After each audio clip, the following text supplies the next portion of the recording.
more than half the people who live on this little planet now live in cities. Human beings have become an urban species, and the cities we live in are growing by over 1 million people every week. Things will never be the same again.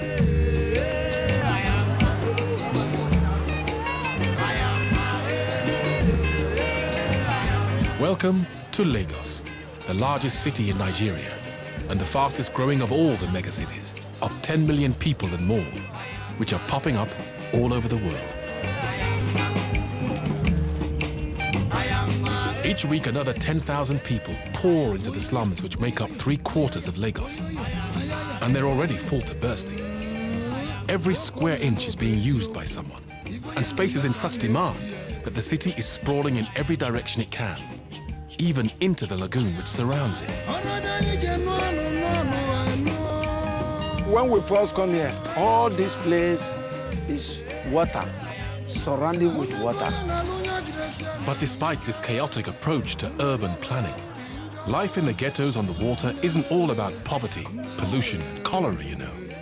These people can show you that a little bit of chaos is not always a bad thing. This boat is sinking. It's sinking down. They're trying to bail it up. They're resourceful, determined, and unbelievably resilient. This is my own identity, to let people recognize the work that I'm doing. And they're successfully adapting to the realities of modern city life in ways which you, in the so-called developed world, couldn't even imagine.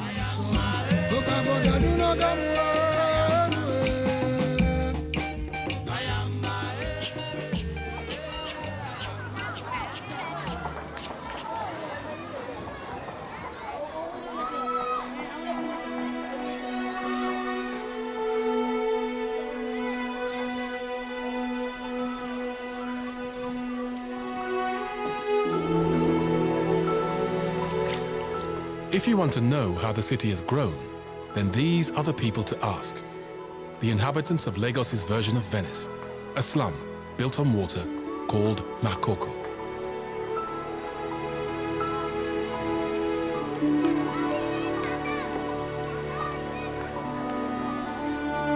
"200 years ago, this was just a small fishing village on the edge of Lagos Lagoon.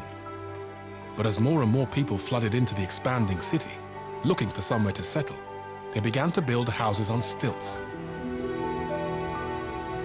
Now Makoko extends half a mile out into the water and is home to over 100,000 people. And counting.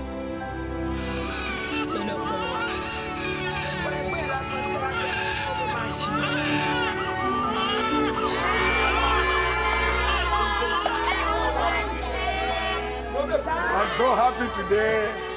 For more happiness, my child delivered new baby girl. I'm so happy. Now we have a look. Take this guy, Chube. He first came here some 40 years ago when he was in his 20s, and he's seen the place transformed. Now, age 65, he's the proud father of 18 children, and as of today, 5 grandchildren, most of whom still live with him in the oldest part of Makoko.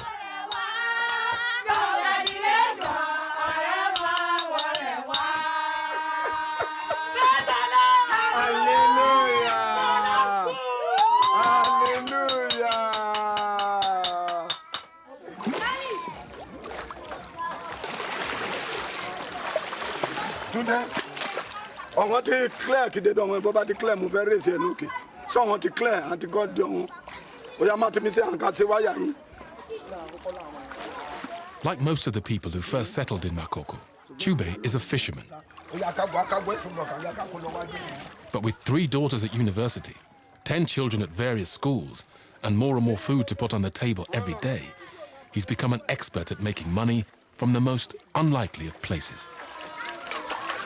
I'm making the fish pond. If we do the fish pond, you will get, if you use almost 100,000, it may be at the end of the day, you can get 200,000. So 100,000 will be your profit. Straight, man. You see, this is the fish we train for the fish pond. Yeah, okay, drop it. By next year, we enjoy some. So we can make a pepper soup and have a taste, how the fish look like.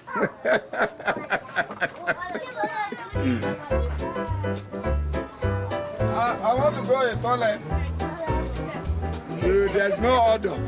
If you sit here, the water will wash it away. So you cannot get order. Everything is clean. That's why we love it.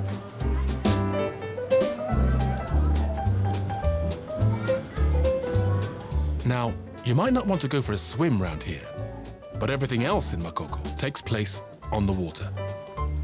People commute to work. Goods are brought to market. And every day, the children are rowed to school.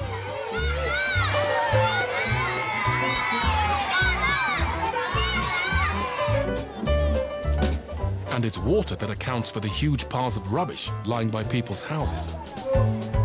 Because this is no ordinary litter. It's land reclamation, Makoko style.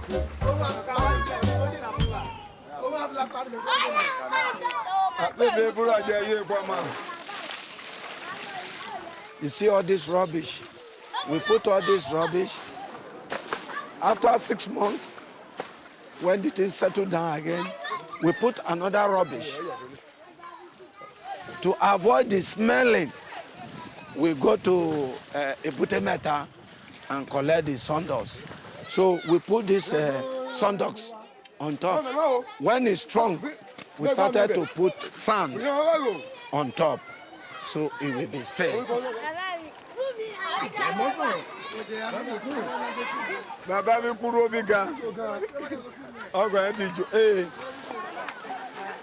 When we first come here, all this place is water, surrounded with water.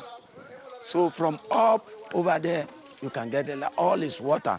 We just make this type of bridge. So when we looked at the bridge, always the plank damage, we feel that if we started to adopt another system that with all this rubbish, we can use to fill all this place. So we develop here by ourselves. Makoko must be one of the only places on Earth where people actually pay to have rubbish dumped on their doorsteps. The standard fee for a load of rubbish diverted from the dump is 30 pence. And after a couple of years, a ton or so of sand, and a few boatloads of sawdust, you've got yourself an island. Unless, of course, your boat springs a leak.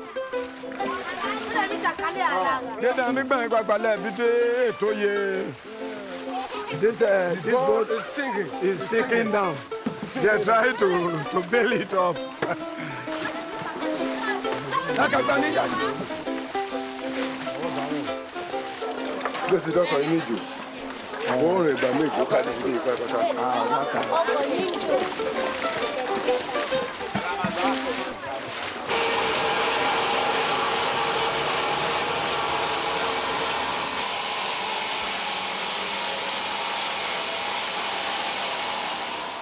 Half a mile or so downstream from Makoko is the place where all this sawdust comes from, Ebutemeta, West Africa's largest timber yard. Clustered along the banks of the lagoon are more than 100 sawmills, cutting vast quantities of timber every day. As the slums of Lagos continue to expand, it's this place which is supplying all the wood.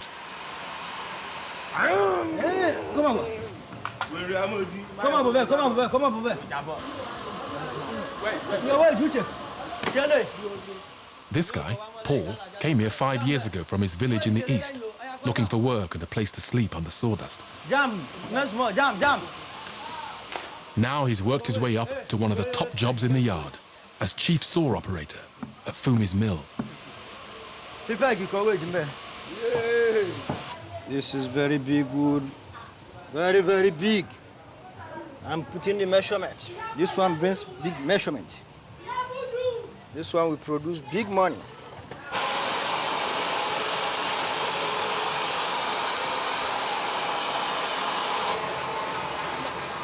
In charge of a team of 8, cutting up to 200 planks in a day, Paul has become one of the highest earners in the mill. And after a year of saving, he finally has a good chance to fulfill his ambition, his own house in Makoko. All he needs is a few thousand naira more, and the place is his. But for the time being, he lives in the office, in the corner of the mill. This is the mat that I'm sleeping with.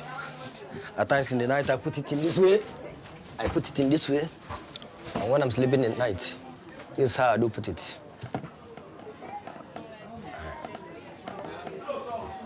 When there is no mosquito, that's the time that I sleep correct. But when there's mosquito, I can't sleep. It's not cool being here because he saw me where I work. I'm supposed to have my own personal room as a person that have rented house.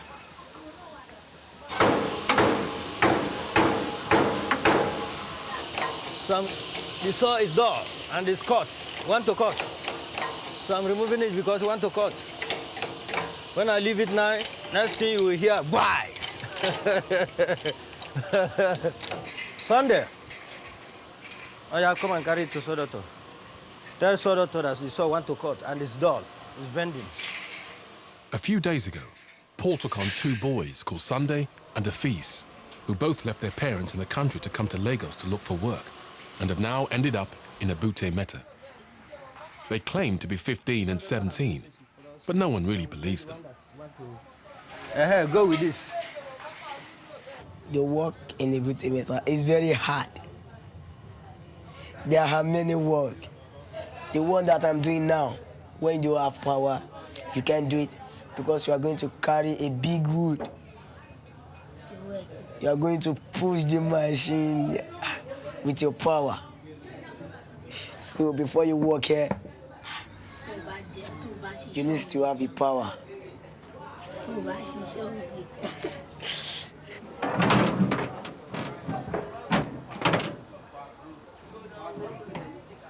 They are trying. Sunday and at least they are trying. They are the one to bring the saw. That is their work, to change the saw. Sunday is complaining that he want to go break, that he want to go and eat. That is getting weak.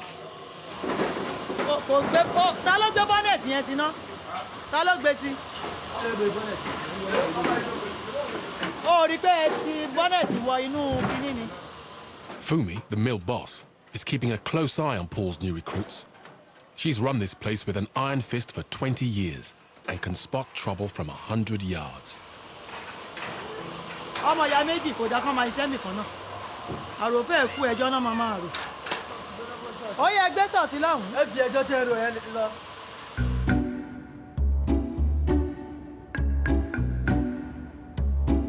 Fumi's is typical of most of the mills in Ebute Metta. They're family-owned and run by the wives, and they tend to buy off the same individual suppliers year in, year out. Anywhere else in the world, there'd be multinational logging firms all over this place. But round here, anyone with a bit of sense and a chainsaw can set themselves up as a logger.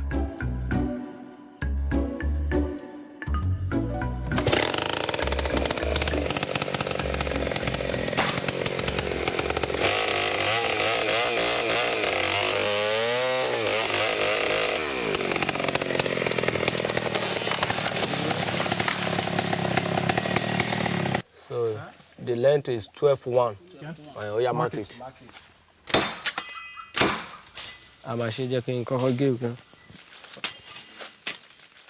Moses here is a student at Ogun State University, 100 kilometers outside Lagos.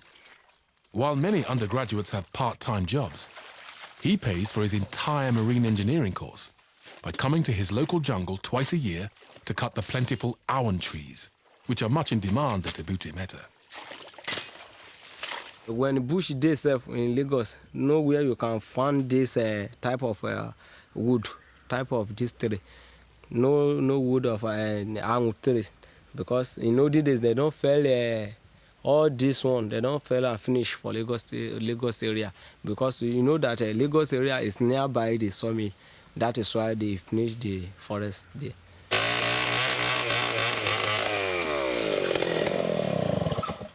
Okay. That's it, Abi. So from here to that place is 12 feet, 12-1. When we carry it to reach Lagos, he will be able to pay us very well. We go see, we can see like a 500 naira or 1,000 naira on one pieces like this. Moses has hit on a simple way to get his wood out of the forest.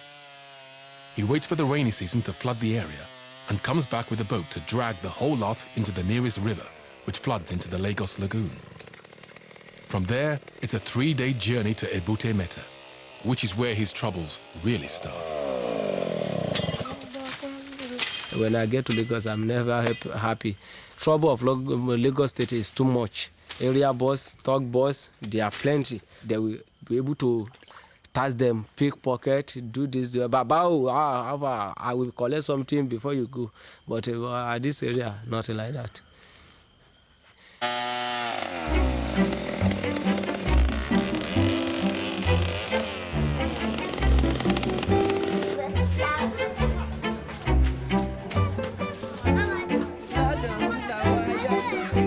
A couple of days after he's stocked his new fish pond, Chube's come up with another surefire way of making extra money for his family.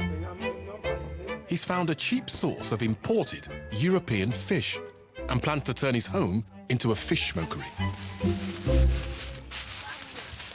Where we take fishing as our occupation, so nothing pertain to the fish, how to kill it, how to smoke it, how to butcher it, how to cut it, everything we know. This fish is a foreign fish, so they import this to Nigeria here. After when they smoke it, then we took it to market. It may get out of this one bag, you can get 500 or 1,000 get. Chube is especially keen for his teenage son, Payo, to get involved. He started hanging out with a local gang and is driving his parents up the wall.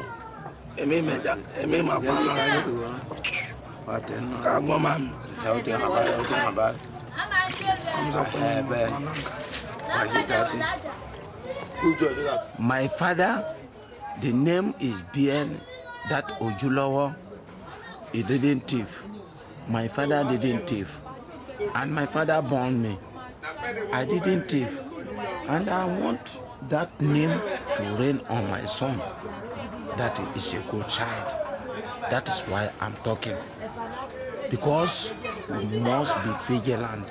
And I want my child to be a good child. Konga eni ayoran. Kona yojuna karuma.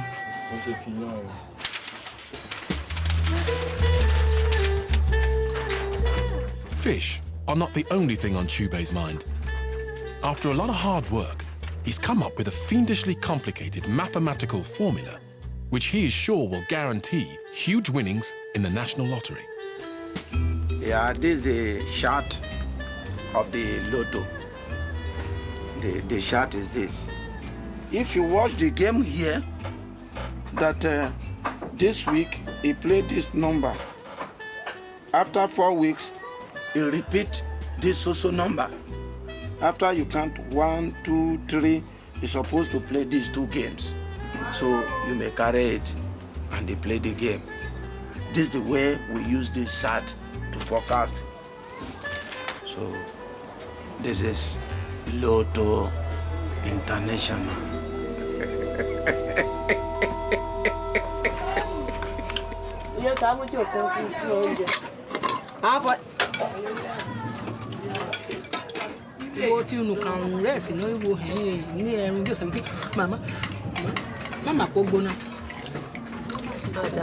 Every evening, without fail, Chube insists his entire family gather for a meal. All our family will sit down together and eat together. That's what we call a good family. And to be eating together, you will encourage your child, when he grown up, to gather as well, to eat with the children. I prefer the life to eat together more than to chop alone. Anybody chop alone, die alone.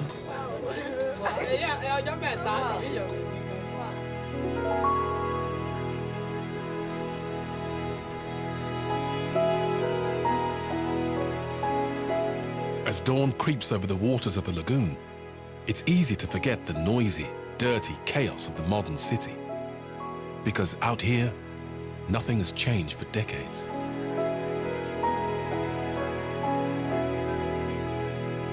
Every morning, clustered together somewhere near the center of the lagoon, you'll find this flotilla of boats and 500 or so sand boys getting ready to dive for sand at the bottom of the lagoon, 10 feet below.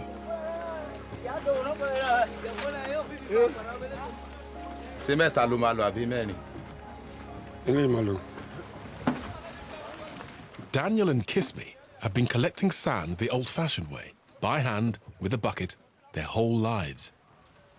The breeze blocks used to build the slums and tower blocks of Lagos all start here.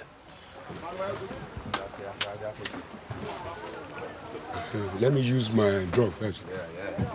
This is alcohol, aromatic schnapps. I only need little, just small. It's fine. The moment you use this, get inside water, you will feel all right. You wouldn't feel cold. This is a bucket. Now, I won't go inside water. Just like this. When I go like this, look at me. This is how we are used to walk. Yeah.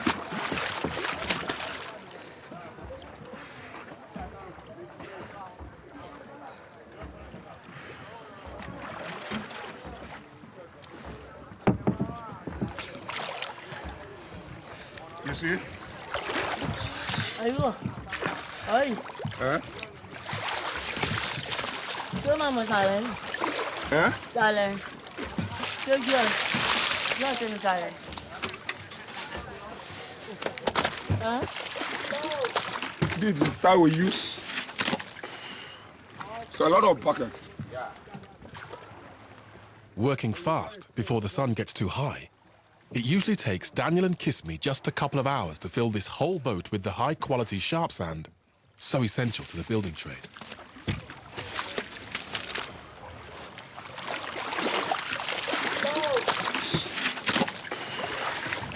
I so love it. If I'm inside the water, I'm okay. I don't feel tired. You know, when the sand is inside the bucket, it will be very light when you are coming up. But by the time you want to move it up, it will be very heavy. So you need to use your own power to push it and put it inside the boat.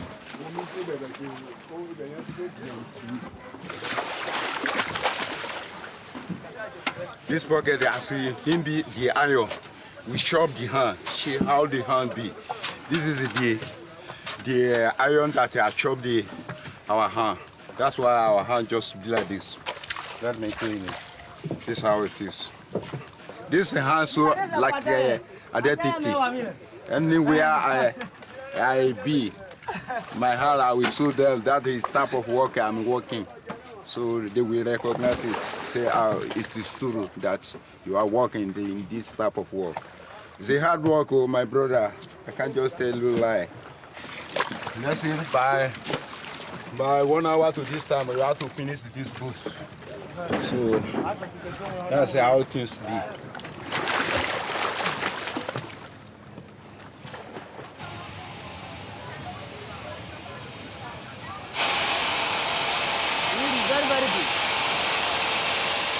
Barely a week after taking on the 2 new boys, Paul's regular assistant saw operator has quit, and Sunday can't believe his luck because Paul has decided to try him out in the job.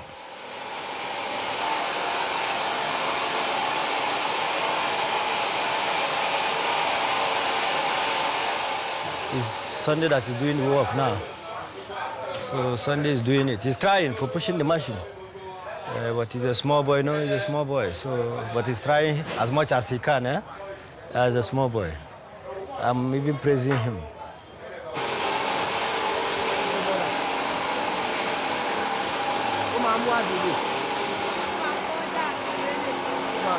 But tomorrow she said, "Then be by."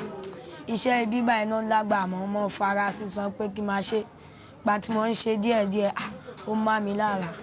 But ó má mi lára mi gan sef. Kò sẹ́ni wúwẹ́ tí mi lè ṣiṣẹ́ mọ́ sàmọ́. Wọ́n ti ń ṣiṣẹ́ sí.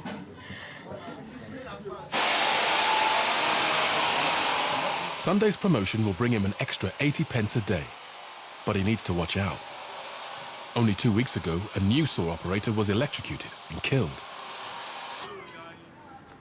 And this morning, a few doors down from Fumi's yard, another broken electric cable has just been discovered.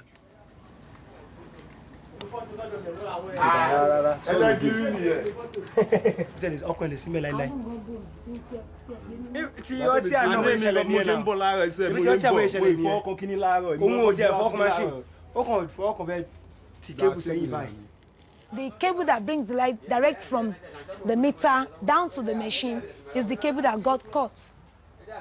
So if anybody incidentally touched the cable, he's totally dead.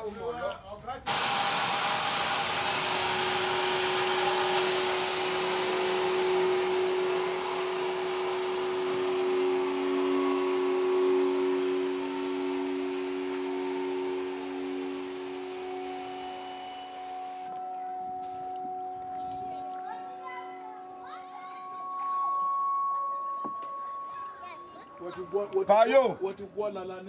Payo! Yeah? Last night, Payo disappeared and didn't get in until this morning. And Chubei's worried that he's going to get in real trouble. To protect him, Chubei has called in a local herbalist to apply a magic formula to a series of razor cuts.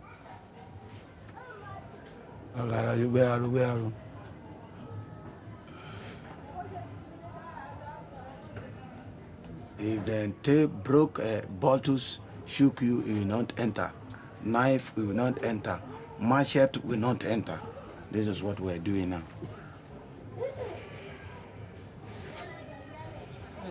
All the boys in Lagos, they will come as a rascal boy. We don't have money when we use with the tradition. We are to doing this to guide ourselves, because we don't, all those big men who don't get money, they can keep a security in their guild, but we will not get security, we will not get the thing what you know you will take to protect yourself.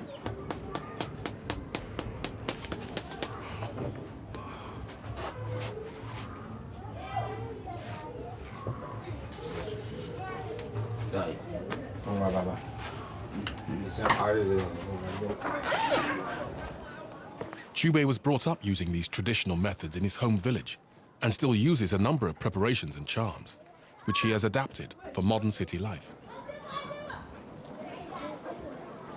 Yeah.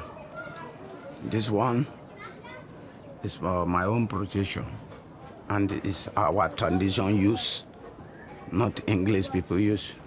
So we black prepare this by ourselves, by oracle. It's black medicine. So we make it, there's so many things inside.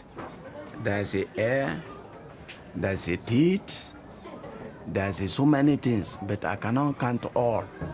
It can help you when they shoot you gun, it will not affect you.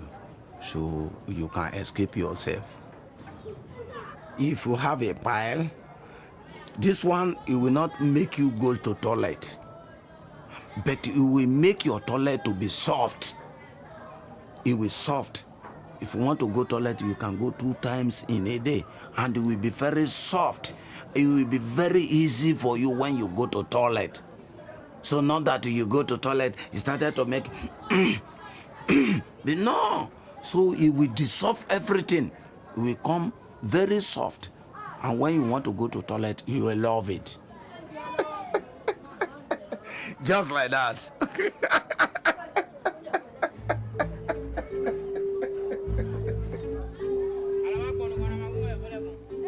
That's one of the most striking things about Makoko. Most of the people who live here are like Chubei.